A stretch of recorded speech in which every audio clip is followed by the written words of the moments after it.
begin. Hey, thank you for joining us for I think it's the eighth installment of the Job Board Leaders Roundtable discussion groups. We are now doing these every second Thursday of the month, and happy that you were able to join.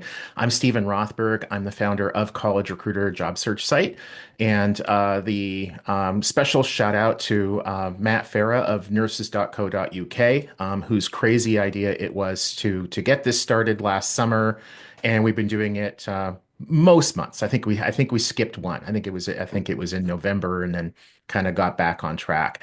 Um, We've had a really good gathering of people globally, small job boards, large job boards, analysts who follow the industry, et cetera.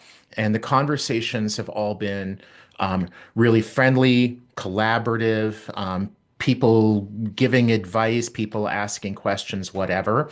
The topic that there was a bit of a consensus before that we wanted to talk about was about backfill. So for those who don't know what that sort of term means in the job board world, it can actually mean different things. But basically, it's usually if one job board sends a feed, some, maybe all of the job postings on its site to another job board. And then those jobs then run on both of those sites. And that's sometimes called syndication. And you can also have resyndication, where job board A sends jobs to job board B sends jobs to job board C, so on and so forth. It doesn't necessarily mean that the candidates are going from one job board and stopping on another, and then stopping on another, and then stopping on another. It doesn't necessarily mean that there's revenue being shared. But I think we should talk about all of those sorts of things. Like, why do job boards do this? What are some of the good things? What are some of the bad things? So before I take up the entire hour as Peter Zollman, who those of you can see, my co-host of the Inside Job Boards and Recruitment Marketplaces podcast, he's very used to me doing too much talking. As my co-host, I do let him get a couple words in here and there. But does anybody want to sort of kick us off about thoughts that they might have on backfill, whether they're using it primarily for revenue generation, primarily to get more content like job postings for their users, to drive up registrations, other things.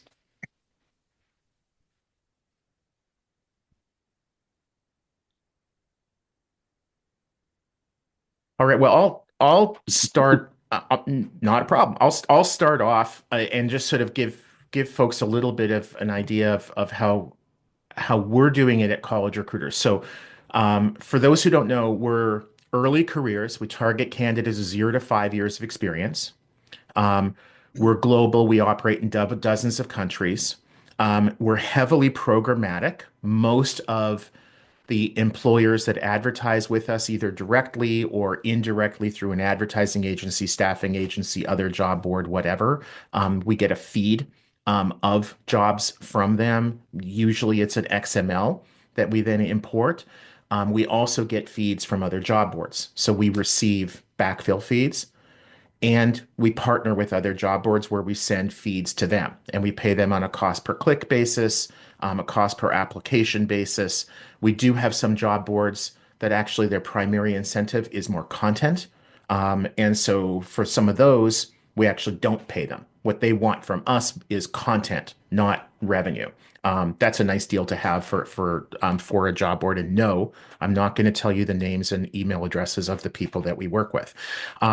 So for us, backfill is primarily a revenue generator, whether we're being paid by the other job board to run their postings, or whether we're sending postings to another job board and paying them, but then getting paid more by our customers for those clicks or applications. Um, who's doing backfill, and kind of like what are some of the main reasons that you're doing that? Matt Farah? Are you is No, I don't. I don't. nurses.co? I don't do backfill, Okay. so I'm very much listening to today's and learning. Can you You, just, before you put it out there, can you just mhm, describe what the user experience is? So, what if I'm a job seeker and I'm on your job board and I click on a job that you've received from elsewhere? What's that mhm. experience? And also, if I'm a job seeker on one of the sites that you syndicated your jobs to, do they Yeah. come back to your site to apply? So, Great, great question. And it varies. So if I'm going to leave aside feeds that we receive from employer customers, staffing agencies, advertising agencies, because the way we talk about those are not backfill. Those are direct customers. When we talk about backfill, we're talking about getting postings from other job boards. Um, and the what we do is, I think, unusual, definitely not unique. We'll take that feed of jobs in, we'll filter them so that we remove jobs that require 6+ years of experience because we just want the content on our site that's sort of true to our niche. Um, when a candidate sees, like, let's say we get nursing jobs from you, Matt. When the candidate sees those nursing jobs on College Recruiter and they click our apply button, we're going to send those to whatever URL you provide. For most of the job boards that we work with, that means sending the candidate to that other job board's what we call the job detail page, which has the job posting ad. Sometimes it's straight to their application page, which I think is a friendlier candidate experience. Increasingly, it's sending the candidate to the employer's page. So the candidate gets instantly and automatically redirected through, like in your cases, nurses.co.uk. So you'd get paid by your customer, you'd share a part of that revenue with us. To the candidate, nurses.co.uk would be invisible. So the candidate sort of feels the experience to the candidate as they see the posting on College Recruiter. They click, and the next thing they know, they're at, Smart Recruiters or whatever the ATS might be, to apply to that nursing job. There are definitely job boards that we work with where the candidate goes to the job board. And some of those require registration, some of those don't. I don't feel like that's a candidate friendly experience, or at least not as friendly as if you send them directly to the page. To us, what we want to see though is we want to see the candidate be able to apply to that job with only having to click once. So they click our apply button, they go to your site, and that's where they apply, or they go to the ATS. What we really don't want to see is a candidate clicking an apply button on our site, going to some other job board, registering, then having to go to another job board, register again, going to another job board, register again. That's where I think backfill gets a lot of its bad name. Um, Matt, in terms of when we receive a posting and then we resyndicate it, or we just well we receive a posting from our employer customer or maybe another job board and then we send it out to other publishers resyndicating. The experience there is candidate will see the posting, they click the apply button. We always have that candidate instantly and automatically redirect through College Recruiter, and then we send that candidate to our customer's site. So we are not using backfill to increase the registrations. But that's a very common tactic. It's for a lot of sites have built um, resume CV databases by buying traffic from other job boards. So we've done that in the past, but we don't do that. We haven't done that for years. do you always put the user experience first? Um, do we always? I would like to say yes, but I think it comes down to a question of who the user is. So almost all of us are in double-sided marketplaces. Some of the users are the employers, some of the users are the candidates. And I Yeah. think at the end of the day, to put the experience of either group first, and I'm exaggerating what you're saying, without regard to the other, is bad, right? Like if you put the candidate experience first and did everything that they wanted to, what that would lead you to do is to provide like the cell phone numbers for your recruiter customers so that your candidates could text them at 2 in the morning and ask them for a job. Like, because some candidates would want that. I don't think any of your recruiter customers would want that. So there you're putting the recruiter experience first, not the candidate. Um, but we definitely work hard to not send candidates to other job boards where the candidate's going to have to register and then go to another job board and register again, and then go to another job board and register again. Are we perfect? No. But do we work hard at that? Definitely. I Is I think that, there's a please? I think there's a big difference too in how. So like in the old days, long, long ago, I remember Jason Davis teaching about this, where he had semiconductor jobs where he'd use backfill just so that it looked like enough jobs, and he sponsored his on the top.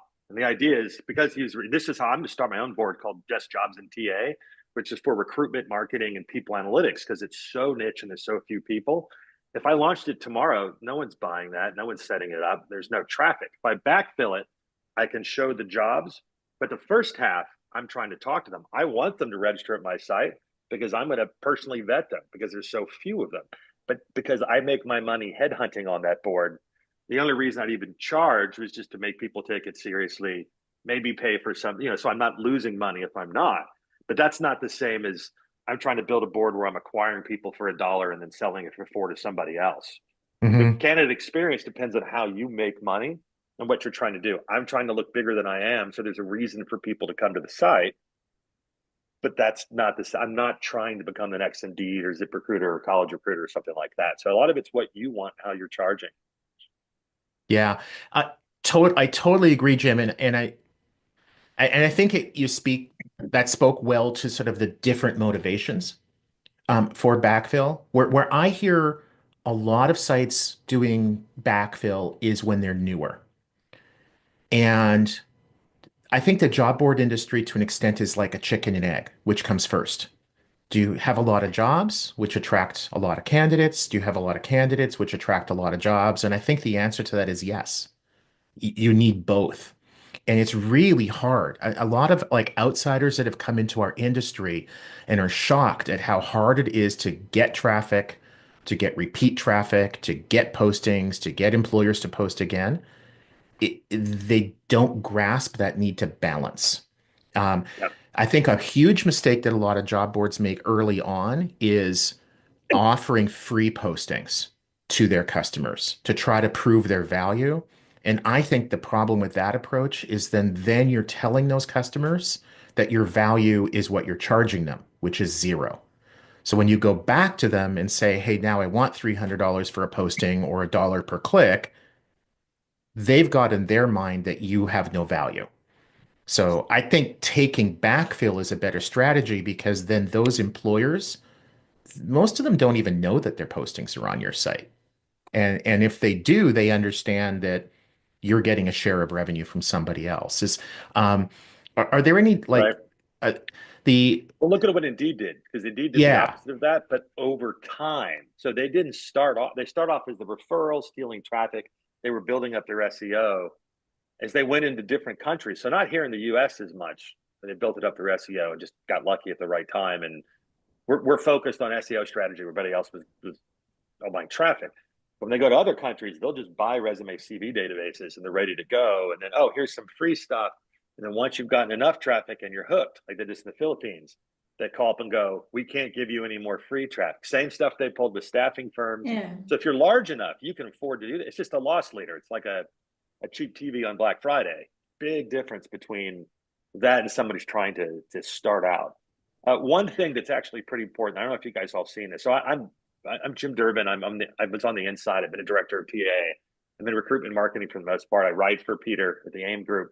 But you guys should know Eh, what those wait, applications wait, look wait, like. wait, wait. We have to give your nickname. He is Yeah. also called the Indeed Whisperer. So if Hmm. anybody wants to understand what Indeed's doing, including, by the way, I've had a number of people say that from Indeed, say to me, I remember I was at a conference and a couple of people said, it's like when we want to understand what Indeed is doing, we read Jim Durbin. But in all fairness, it's because once I got the title, people from Indeed started calling me to push their narratives. Like people forget how big a company Yeah. it is. That's like saying the government does this or the Yeah. IRS. No, no, there's a lot of people and they're all trying to do different things. So there's a reason behind some of that. But one thing to think about in terms of candidate experience, these integrations that they're pushing, everybody's job boards, if it's not a customized integration, chances are it's a bad experience. So all those Mm. 400 integrations Indeed did, they're just, I'll just say it, they're crap. It's ridiculous. I have seen people with big companies, big ATSs losing 40% of their easy applies because knockout questions are done wrong because they all built that one button that says push to Indeed. And that is a terrible experience. For years, I've been telling people don't apply on LinkedIn because if LinkedIn integration goes in Taleo, Avature, Greenhouse, it looks so bad because it pulls the PDF. If you knew how bad it looked, you would never apply on LinkedIn. You would Huh. never apply. So if it's on LinkedIn, it's fine. But if it's integrated over into the ATS, and this is what Sonic Jobs has been working on, it's what Doug Berg's working on as well. Your job board has to map to the specific fields of every ATS, or your candidate looks terrible. It's not something anybody thinks about because all these candidates flying in. It means the recruiters can't search for all the things that are set up. And a lot of us have cheap OCRs. So it's only taking 70, 72% of the resumes if there's anything weird or formatting. So it's expensive to do that, to do integrations correctly. But in terms of I mean, also you can't control it, which is why some boards have switched to just forcing registration because it also your bounce traffic on that is enormous. If you bounce to Workday, you bounce right back to the site because why would you take 45 minutes to fill something out? So you definitely want to test it as a candidate if you're going to integrate with other places because you can't control that quality. And just quite frankly, most people don't think about this because they're not a line recruiter seeing it.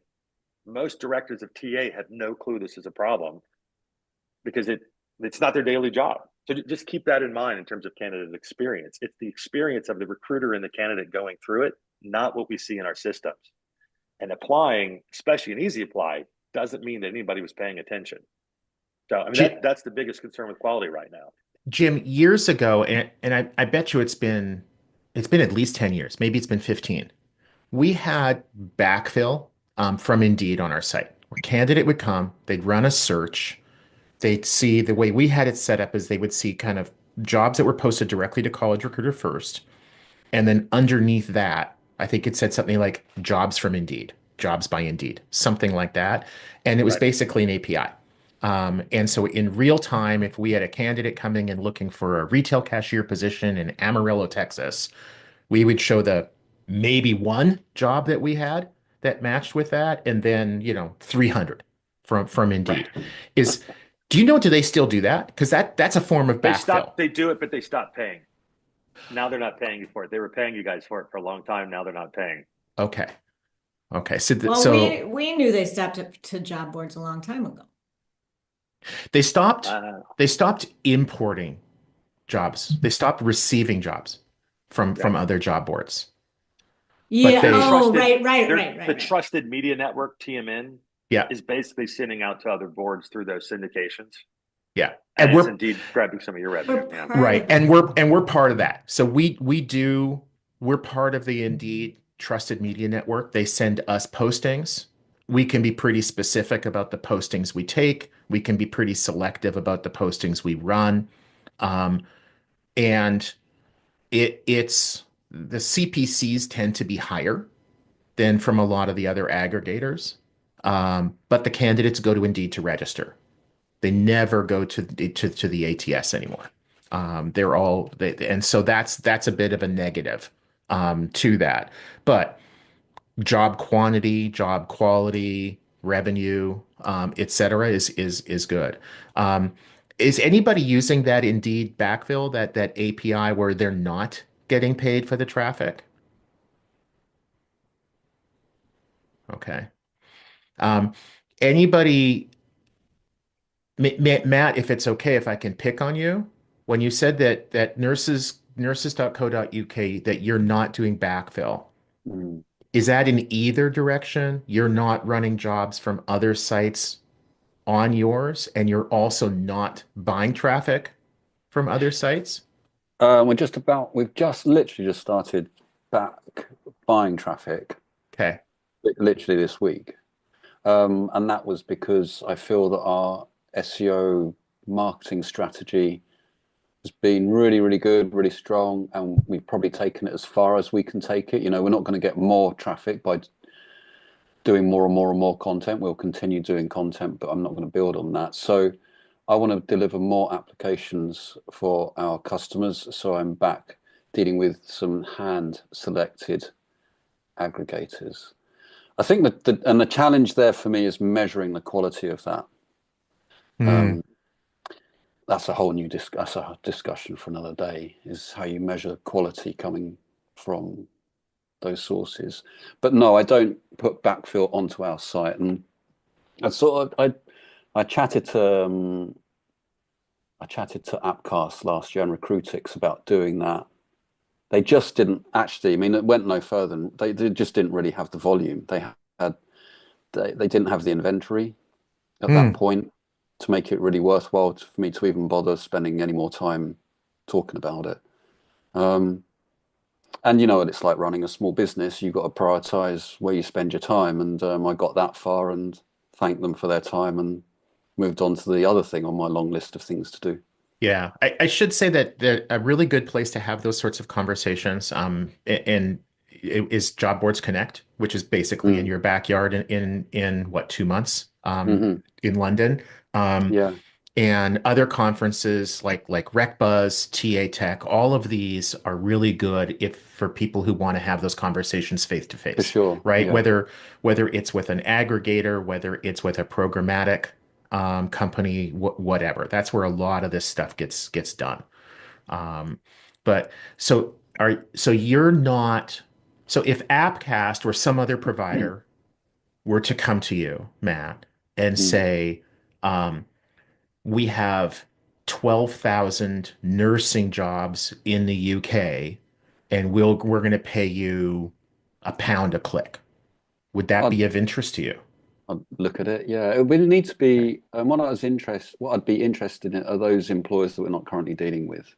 Mm, So I'm going to throw a question back to you that occurred to me earlier, yeah. and Jim was raising, talking about Indeed. So what Indeed did was basically went after, they were one of our aggregators, Okay. and when they notified us that they were no longer going to be listing our jobs, and also, by the way, going to go into direct competition with us, which they did the week later by phoning up my customers and saying, do you realize that X percentage of nurses.co.uk traffic is actually coming from us? Do you want to ditch them and use us? So, um, do you ever go after your, those that back? Do you ever phone up the backfill clients that you see on your site and say, would you like to work with us directly?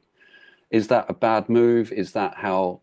I mean, Um, I guess you don't have to answer let me that question. You can no, just no, no, talk I'm about it happy. hypothetically. Hey, when you and I started this, part of my thought process is we need to be sort of as candid as we can be. And because otherwise I think the value isn't here. Other people that like are on this, I think some people have been awesome, and other people are like, "Ooh, I don't want to get fired. I better not say anything." Either one is cool. Um, the If we receive a feed from another job board, do would we call on an employer that is in that feed? And the answer to that is yes, but it's not because they're in that feed, Mm, right? Like, so we're not going through, as a policy decision, we're not going through the feeds of jobs that we get from other job boards, or ad agencies or whatever, and saying, oh, we have 147 postings from this company. We should call them and say, hey, do you realize that a lot of the traffic that you're getting from XYZ job board is actually coming from College Recruiter? Let's cut out the middleman. We'll make more money. You'll spend less money. Everybody's happy. No, we had a conversation about that years ago. No, we don't do that. But at the same time, there have been a couple times that I've personally been involved with it, and probably other people on our team have been involved with it more. But there have been a couple times where the job board that wants to send us postings have in the contract, they've said you may not call on any of our customers. And we just won't do those deals because it's really Oh, hard to know who their customers are. I mean, Yeah. like that was a conversation I had with them at one point. If there aren't any of their jobs in the feed today, does that mean that they're not a customer? Do we right. have to look back 6 months? What Mm. about customers that they have that we don't know about? Like if their jobs require 7 years of experience and therefore they're not sending us those jobs, how do we know who their customers are? Mm. Um, So when I I think, started, sorry. yeah, Faith. well, I was just going to say, just an easy example of why that's the case is like a college recruiter, our best customers and our enterprise level customers. So those are really large companies that are going to send jobs and buy postings from lots of places. And so it's just inevitable that you're going to be receiving something from a company that you're also trying to sell to. Exactly. Yeah. So when I think it was Mike Corso on an earlier edition, when we were talking about programmatics, I think it was Mike said, beware when you sign a contract with these guys, just make sure you read it. So I signed the contract. Well, no, I looked at the contract that Recruitix would ask me to sign, and it was massively long. And I You're just sure thought, that's not a contract that I sent you, or just like a happy day email? Because they tend to be massively long too. yeah, I'm guilty of long emails. But it was really long, and there was wording around this topic that we're talking about. And I just thought the healthcare sector is not, I mean, it's big, but it's not massive in this country. I could Hmm. list off the top 40, and they're bound to be dealing with a bunch of them or trying to. So what are they trying to restrict me from doing? And Um, look on the other side. So Chris Foreman explicitly said this didn't happen. Everybody not part of Appcast claiming that it does. I can't tell if it's rumors or not, but I can tell you anything on the internet, I can see the back end of a lot of stuff. And there's absolutely the big companies look at that. I don't even have to look at the stream to say, oh, these are the jobs coming and this is the traffic coming from that side. I've heard that pitch, by the way, a couple hundred times. I think everybody who's ever called me says, we're the ones the real traffic's coming from. If that is the pitch, I mean, that's just flat out the pitch from every job board who's ever pitched anything I've ever said. But the question is, when you're using ClickCast or using others, can they see the information on the back end? The thing is, why would you even need to? You can just go to Aspen Tech Labs or somebody else. You can build a scraper. I don't technically have to have a salesperson getting the contact number. I don't need the contact number and the contract names. I just set an AI on it, automation, a Zapier. It says, here's the top posters, here's the name of the person, and you call them. So the contracts aren't really enforceable in that sense because it's all in the public domain. The question is are those companies saying you can't call them? Are they taking your clients? And this is, again, anecdotal. No one's ever gone on record for this. And I've never published it because there's no way anybody would, but they're all claiming that's the case. And even if it's a couple bad actors, they can look over. One thing to think about, we were thinking about incentives before, like what is the purpose of your job board with backfills in general? Because one of the things people don't realize is Indeed is structurally not going to be able to grow any bigger. Because what happens is it's so easy to hire. There's so many jobs there. If I'm taking especially a high volume job and I don't like the way that Steve talked to me in my third day, I'll quit and go to Peter's company Hmm. because I can get hired in 8 minutes. I don't have to talk to somebody to go to Walmart or something like that. So they've reached a point. It's called the law of large numbers. Because what's better, ZipRecruiter or Indeed, a niche board? Those sources don't necessarily make sense because when you go to Indeed, that person not only ghosts more, they can leave more, so they're less reliable because it's so big. Mm. If it's ZipRecruiter suddenly switch place, it has nothing to do with the company. It has entirely to do with the volume of candidates that they have and the volume of jobs. So we spent a bunch of money to figure that out one day, and it turns out ZipRecruiter people are more reliable, but they're 1/10 the size of what we're getting from Indeed. So it literally is that challenge. Your real question is when you've got your people is do your people actually show up? So when you're backfilling, you have to be thinking to yourself, am I diluting my good traffic? If you've done a really good job getting real people, talking to them, giving them some value, all these AI career coach companies that are getting funded are in the same boat. If your candidates are better, dilution becomes a real problem because it's not just the wrong same experience. Anybody coming from your job board will have the same problem, which is I'll go get another job. Versus if you have something really niche, there are not that many. Yeah. I don't know what it would be for healthcare, but I think that was definitely in my mind, protecting the quality of the audience. I think we have, because we've done something unique in terms of content strategy. And also, I was worried about SEO, which I didn't know the answer to that. But I did wonder whether it might harm SEO. It does. Mhm. It does, because feed jobs go in and out. So they actually have to be set. Alexander knows this better than I do, but your jobs have to be there, posted, a feed. It's going to be a duplicate. Google's going to market the same way and not like it. Doesn't mean it's good for traffic, but it's not good for SEO if you can't make it permanent because you don't control the feed. Yeah, and we do well on Google for Jobs as well. And I wondered, we'd probably have to come up with a complicated way of dealing with backfill jobs, making sure they definitely don't go onto our Google for Jobs feed, etc. So huge difference. Again, all of those things, I just thought, okay, I've got a long contract, all these questions. I'm going to move on to the next job on my list of things to do to run the business. I have a question here, Please. if you allow. So, hi everyone. I'm new here. I'm Chris. I'm building AO data jobs. We're helping AI and data experts in the EU find awesome jobs in startups and scale-ups and the biggest companies in Europe and the world. Backfilling is a new term for me.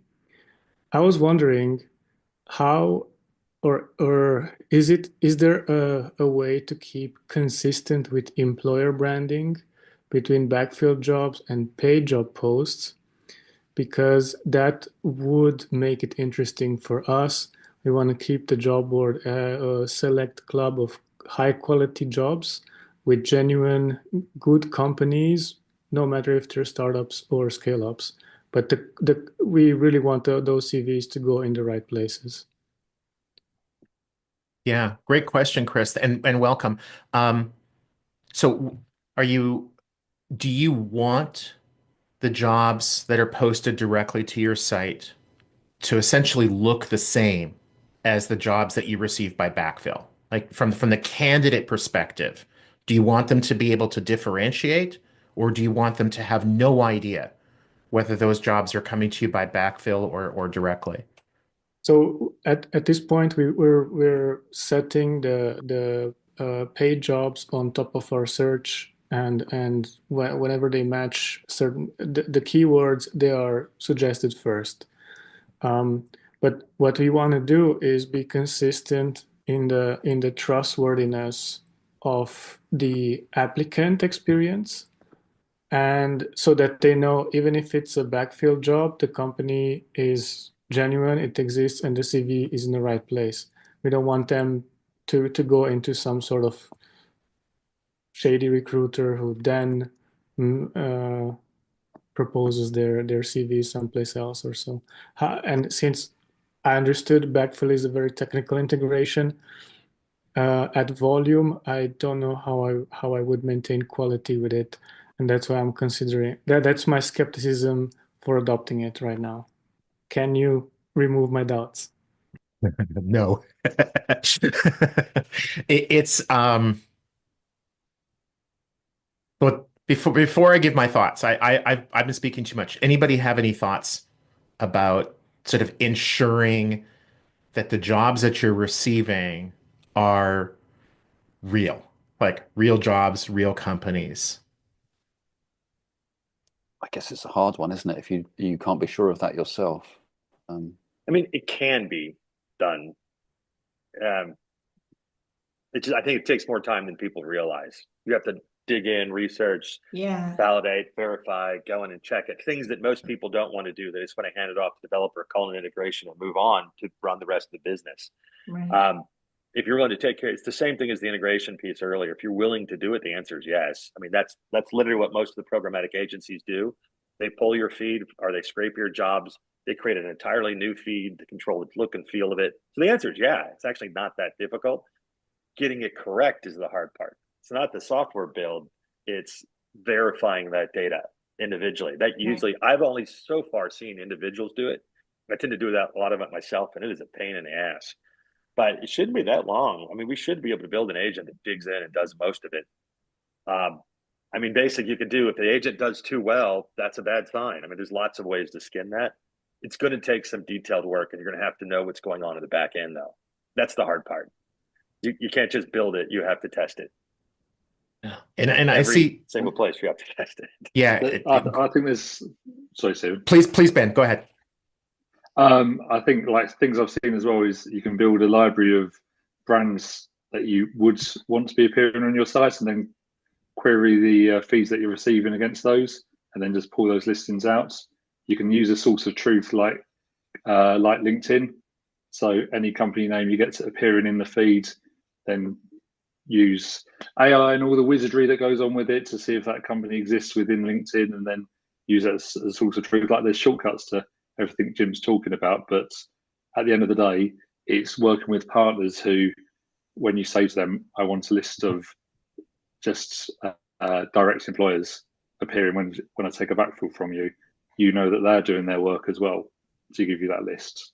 Isn't that one of the choices when you sign up for the board is direct employers versus just agents? I've seen that before. I think Smart Jobs has that. It depends. Are you building your own, or am I wrong about that? Can't you just pick direct ones? I was able to tell them which companies I didn't want to feed from, because they would be the companies that I'm already dealing directly with. So I don't see why that would be a problem. And I saw, oh, there it is again on my screen. I see Danny from Adzuna. Hello. One of the things that I'm sure that Adzuna has that we do too is that you can, as the job board receiving the backfill feeds, you can receive the same job from 5 different partners. Mm-hmm. You can receive 50 jobs from Amazon from one partner. 10 of those you're also getting from a different partner who's sending you an additional 75 jobs, and before you know it, you've got 5 partners sending you 500 different jobs. Maybe 100 of them are duplicates. So Mm-hmm. another element that comes in there is are these jobs even from Amazon? Or is there a bad actor out there who is pretending that the job is with Amazon? So I think going to what Ben's saying, you have to really know who your customers are. You have to be able to trust them. So like if we're doing business with Adzuna, we need to be able to trust Adzuna that it's doing its due diligence to make sure that the jobs that it's sending us are real. But at the end of the day, we have to recognize that Adzuna has millions of jobs on its site, millions probably posted every day. There's no human that's going to be able to go to every single one of those jobs and make sure that every single one of them goes to the employer that they purport to be. I mean, There are, yeah, impossible. What yeah, we do, and this is fairly new, because we were getting too many of those cases. So each one of us, when we index a feed, we randomly do checks. So we take the role of the final user and we take time, block it on our day to be like, all right, this is a potential customer or it's a new feed from SIP or whoever. Let's pick 10 jobs and see where we get to. Obviously, if it's like 200,000, the 10 ads that we checked might not be as meaningful, right? But it's this exercise of literally trying to find where the mistake is and forth, trying to fix that to in some way prevent this, because I mean, it's impossible to be perfect. But I mean, the checks do work to some extent, so. there is this expression that I think it's perfection is the enemy of progress. Right, that if perfection is the only acceptable standard, then I don't know any business that can operate for any length of time because there are always going to be trade-offs. Like, those of us who drive a car, every single time you get behind the wheel, I guarantee you you're breaking a law. So is being perfectly law abiding Uh, the standard? No. But you roll through a stop sign, you drive 41 and it's in a 40 zone. You are breaking the law. A text comes up and you glance down at your phone or whatever, you're a distracted driver. I think that the sampling that Danny that you're talking about is really smart. We do some of that too. I think I think where you were going a minute ago, maybe I'm wrong, is as AI agents get to be better, rather than in Adzuna having people like Danny setting aside time to go look at 10 jobs or 100 jobs or 1,000 jobs or whatever the number is, an agent could follow those through. Here's the URL that Adzuna's new customer gave it. Essentially, the agent is going to click through, see that it came from ZipRecruiter, see where that goes, and eventually, does where does that take you? But even then, if the candidate's applying on another job board, that agent isn't going to be able to tell where the application's actually going. Mm-hmm. If they go to the ATS, that's better. But I've seen some a fictitious company. It wasn't Microsoft, but it was another big tech company that supposedly was using one of these like free ATS. And it's like these are fake jobs. This is like some bad actor pretending that they're Microsoft or whoever it was, posting jobs to a free ATS to get candidates to go and register. So I don't know how an agent would know that. I think an intelligent human like Danny would know, oh, this is an ATS that like hardly anybody has ever heard of. It's free. I know that there's no way that a company like Microsoft would be able to use an ATS like that. But if it's like Jim's snack shop where they've got 5 employees, how do you know? well, In the next 6 months to a year, you all should have agents that are continuously applying on your platform and all your competitors and reporting back to you.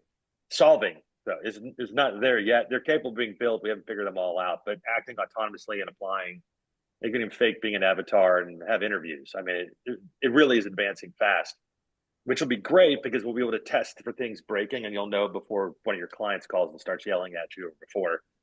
It'll be a big difference for those. Keep what an eye out about, for people building those. yeah, what about Jim on the other side though? People They're building them already to, building a bunch of those, and it's right, the bane of my existence. The only right. good news is it's built by developers who don't like talking to people, so they're still bad. Um, Yeah, but it's Eventually, like, they're gonna they're gonna marry a marketer, and they're gonna ask something, and the next thing you know, they're gonna get really good. It's capable right now of the, faking stuff, or none of us would know. I may not be real, guys. I might be a 12-year-old girl for real. I've recorded my voice in the avatar. I we actually you wondered, can fake it. Yeah. we almost hired someone like that we were really in the end wondering if it was like even a fake person. But We'll start doing for, things like, hey, I want you to draw something or be weird in a way that's, yeah, what color is an eggplant? Yeah. Give me the wrong color for the eggplant yeah. because it depends. Or, yeah, Well, it's pretty wild. But it is weird because I mean, since the industry's been around, the bad actors we're always trying to beat the bad actors at whatever they're trying to do. So, I mean, I think that there's always going to be some percentage of risk and some percentage of bad, um, uh, bad candidates or bad postings. It's an easy environment for bad actors to try to look for um, things like identity theft and yeah, um, well, look at real advertising. I make fun of us sometimes for doing that. I really shouldn't be like that. But the amount of the amount of fraud that occurs in advertising is right. enormous. Do you think those ads that are all running that 80% of your budget at 2 a.m. on your Samsung, anyone's actually watching? So Right. now that our budgets are getting bigger, we're facing the same things. You can't just go to LinkedIn and chat. I can spin up a LinkedIn company, put 5,000 profiles and vote down, or I can flood your system with a bunch of fake chats. In fact, I'm surprised more companies aren't doing that because it's so cheap and you really can't interfere with a competitor. And it's something we've got to keep eyes on because they're now looking at us as job boards as having some responsibility for what's occurring. So A lot of this is For defensive. sure. We have to do quality checks to see what's going on with our candidate experience, because you'll get, I mean, the number of credits that are given back are enormous. I think I spent 14 grand in January on Indeed for a client, and they gave us $12,500 back. Yeah. Wow. And I'm hearing that that's happening a lot of places. That's And okay. Indeed's having that problem. Because the traffic was not human, was Bad. that Was it bot They traffic or didn't was give it us any someone? reasons. It was bad okay? targeting. So what occurred? Okay. Do we really want to get this technical? It's also, Yeah, maybe we should stick to backfill. yeah. I'm also just kind of keeping an eye on time. We have about 11 minutes. And so I think we've got plenty of time to maybe share some tips, some best practices, some, oh shit, that was a really bad experience. I don't want anybody to have to go down that road again. So I can start off, but definitely maybe we can each kind of think of something that we've heard of backfill, we've experienced with backfill that's been really good, that's been really bad, and then just kind of share those to help everybody out. One thing that we've seen repeatedly over the years is companies that have a better mousetrap that nobody wants to integrate with. Um, so for those who are building a job distribution system where you're going to send jobs out to other sites, although the technology I'm pretty sure was invented during Stalin's time, XMLs are the way to go. Um, APIs and some other systems are technically better, but they're not used by most job boards. So if you have to choose, build an XML system. You basically send a file to the other site rather than them querying your database in real time. We've definitely seen more and more companies do this. Jobcase is one of them, where they have both an API and an XML. Interestingly, with some of those sites, some of the jobs are only available through their API, and some of the jobs are only available through their XML. I don't really know in job cases case like why that would be or some of the other ones, but it is. Um, Another thing that we've seen is, and we did this when we started doing job distribution in 2014, was flat CPCs. Every job having the same cost per click. Okay, it's simpler and it's horrible. Because what inevitably happens is that you are overpaying for a lot of the jobs that you're sending out and you're underpaying for the others. So a lot of people would be like, well, I get that overpaying is a problem. Why is underpaying a problem?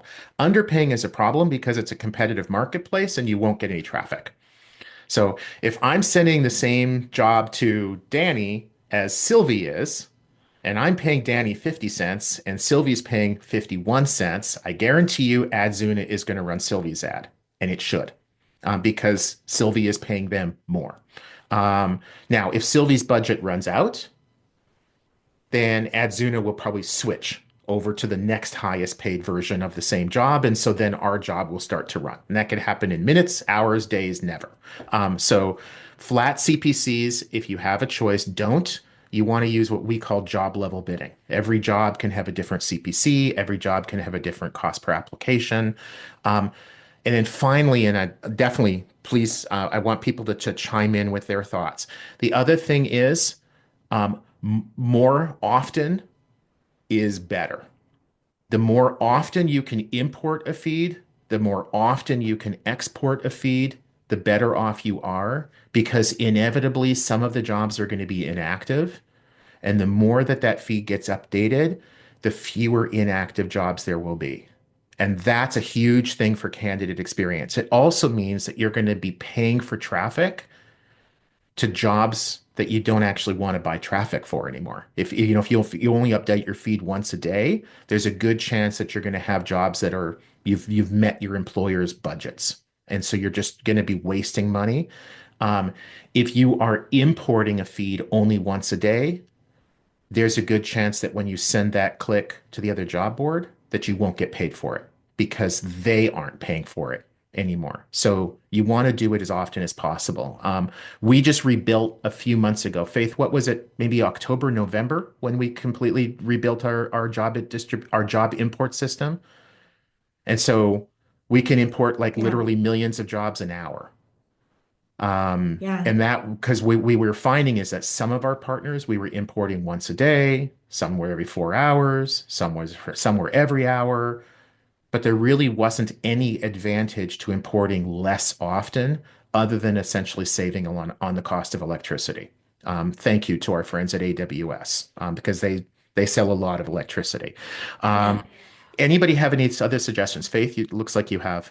Well, I was just going to say one of the things when you think about backfill, really what the items you're listing to be concerned about are are all the kind of items that aggregators have had to work with from the start, right? Mm, They built aggregation. Most of the aggregated general aggregation boards use were built on CPC. So they already had a lot of this technology. So I guess the hardest part is, I guess my advice would be to start small and try one because you have to figure out how much technology you really have to create. And uh, it's always more expensive and more time consuming than you ever think it's going to be. Um, So that, I mean, that's a big part of it.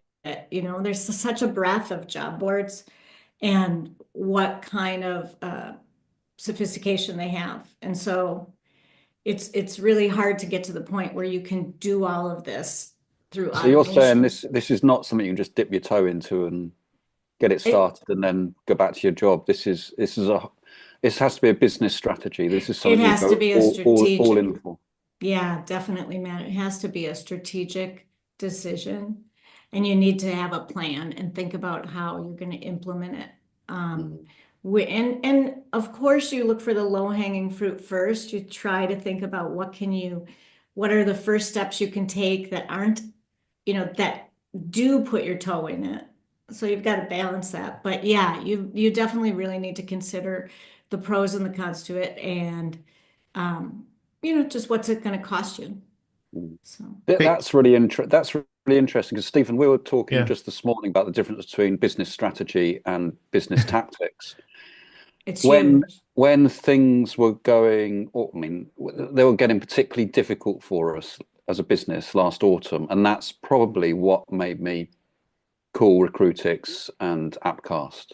Okay, you would so that wasn't a business strategy. That wasn't me saying, what does what do we do as a business here? Oh, and it was a reaction. As a reaction to there's some tough times. How do I make some more money? I know. I'll see if I can do some backfill. What you're saying, Faith, is that is the wrong approach. This needs to be something that you sit around amongst if you're a big company or board level or a small company, you talk amongst the founders and you say, we are going to start doing backfill. These are the reasons why we want to do this. This is what we're going to invest in it. We need to hire these people to do this. It's not a reaction. This is not something to be taken lightly, is what you're saying. You're muted. Sorry. It's very different than it used to be, Matt. Like when I think of backfill originally, I think of Indeed giving us backfill and paying us to run their jobs, right? And that was simplified because there was one small integration and that allowed your board to have the right amount of jobs for the right kind of searches so that you looked like you had some volume if you didn't. Yeah. Um, and that was just very straightforward. And then you got a check from them, and it was so much simpler. And I think now it's much more complicated, also partly because, as Stephen was saying, the whole bidding process, the pay-per-click, the paper application, the fact that you can do that differently for each job you send, it makes a big difference. Matt, another to build on what Faith is saying, I would say that it's similar to deciding whether to add a new product. or to enter a new market. And that's always going to be a strategic decision. So one thing for those who don't know, so Faith and I are married. We're also business partners. And I tend to be the person with the ideas, and she tends to be the person who actually makes them happen, which I think is a great partnership. But um, but one of the things that we continually say to each other multiple times a week is that if you've got a tactical problem, come up with a tactical solution. If you've got a strategic problem, come up with a strategic solution, right? So if you've got a 1 month dip in revenue because, there are like in the US, so there are all these layoffs and chaos at the federal government, I don't think that that's a good reason to start doing backfill. But if you feel like your industry, your market is on kind of like a slow decline, or there's something systemic changing where you can't sell like to your old customers like you have been, or you've kind of plateaued in revenue and now you're looking for that next step up, that's more strategic. And that's where I think backfill might be a good option. When we started doing backfill, actually, Faith was doing most of the labor on it. We sort of did it in hindsight. The best way I can describe it is like a minimally viable product. It was very manual. We worked with usually 3 or 4 other sites at the same time, like Glassdoor. We would sell a posting to our customer at 50 cents a click. We would pay Glassdoor 25 cents a click. And we would be like sending out, like pretty much manually sending out a feed day after day after day. And yes, there was automation. I'm kind of exaggerating it, but we had this proof of concept. We could see that Glassdoor's traffic converted well. We were able to work with them well, and another site, not so much. If you're looking to buy traffic, I would very much encourage you to do it that way. Start with a very small number of partners, people and companies that you already know. And if you're looking to sell traffic, I think that's easier if you've got the ability to kind of just take the jobs you want. Like one issue that a lot of niche sites have is that they don't want to get a feed from an aggregator because the aggregators often have they give you everything. Like they don't just give you nursing jobs in the UK. They're just going to give you all their UK jobs, and so that's a problem. I know we're at time. Um, Please reach out to me. We haven't figured out the topic for next month, but I'm very open to suggestions. I'll send an invite out to everybody second Thursday of the month.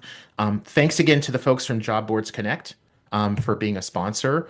And this has been great. Thank you, everybody, for Thanks, participating. Stephen. Thank you. Cheers, all. Thanks.